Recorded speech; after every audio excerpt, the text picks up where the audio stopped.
F-16 Fighting Falcon fighter jets are about to be deployed in Ukraine, where they will engage in aerial combat against the MiG-29, a Soviet-era aircraft. The MiG-29, known as the Fulcrum, was developed in response to the introduction of new American fighter jets like the F-15 and F-16. Their anticipated showdown in the skies comes decades after the reunification of Germany. Following the reunification of Germany, the East German Air Force retained a fleet of Soviet-built MiG-29s, which have since become a valuable source of intelligence for Western nations. Upon closer inspection, it became apparent that the F-15 had been over-engineered, leading Western analysts to reconsider their approach to military aircraft design. The F-16, a cornerstone of NATO's air forces, faced its own test against the MiG-29 in May 1995. The 510th Fighter Squadron, part of the 31st Fighter Wing based in Aviano, Italy, squared off against the Luftwaffe Jagdgeschwader 73, a unit of the newly unified German Air Force. The MiG-29 Fulcrums were stationed at Decimo Manu Air Base, offering a rare opportunity for simulated aerial combat between the two fighter aircraft. Both sides noted the Fulcrum's exceptional low-speed maneuverability, with some likening it to engaging an F-18 Hornet, but with the added advantage of the Fulcrum's superior thrust. This thrust advantage allowed the Fulcrums to regain energy quickly, making it challenging for the smaller F-16 to employ tactics typically used against an F-18, which would force the F-18 to trade speed for maneuverability. However, the MiG-29's helmet-mounted sight system posed a significant challenge for F-16 pilots. Whenever they entered the MiG-29's 45-degree nose cone, they had to deploy flares.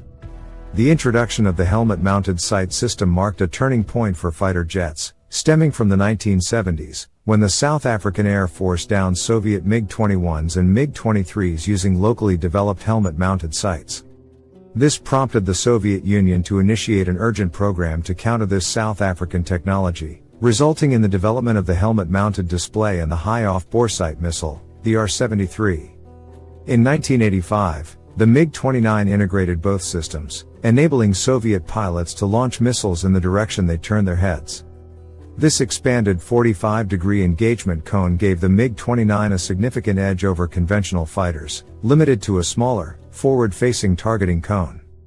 This innovation made the MiG-29 highly lethal in dogfights, coupled with its exceptional thrust and maneuverability, posing a formidable challenge to the F-16s. Lieutenant Colonel Gary West, who led the 510th, found the MiG-29's helmet-mounted sight system nearly insurmountable in close-quarters dogfighting, leading F-16 pilots to seek ways to avoid it. Yet, American tactics adapted quickly to neutralize the Soviet aircraft's advantage. The F-16, being smaller and lighter, excelled at higher speeds while maintaining excellent maneuverability.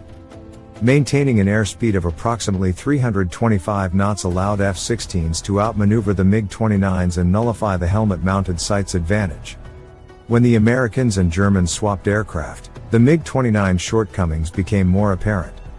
In contrast to the F-16, the MiG-29 lacked agility and had poor visibility. F-16 pilots benefited from a superior cockpit design, offering a full 360-degree view due to a bubble canopy. In contrast, MiG-29 visibility was notably limited, especially in tracking rearward targets. The MiG-29 was primarily operated as a point defense interceptor, similar to the MiG-21, rather than as a dogfighter. German pilots were trained by Soviet instructors to employ the MiG-29 as an interceptor, focusing on launching missiles and returning to base. Soviet air doctrine relied on long-range skirmishes supported by ground-based air defenses, in contrast to NATO's emphasis on achieving and maintaining air superiority. This strategic choice was based on NATO's possession of superior aircraft with advanced avionics and sensors. While the Soviet Union recognized that its air force couldn't match NATO's, they integrated ground-based air defenses to control airspace over front lines. However, this strategy revealed a significant flaw during Desert Storm when American forces executed deep strike tactics, targeting support and logistical facilities while evading or neutralizing ground-based air defenses. Recent revelations from the Ukraine conflict underscored this issue further, with Russia downing nearly as many of its own aircraft as Ukraine did. Russia's struggles were attributed to a lack of competence in operating ground-based air defenses alongside active air forces. In contrast, the US and its allies effectively coordinated air defense systems with thousands of aircraft overhead during Desert Storm, resulting in only a few friendly fire incidents.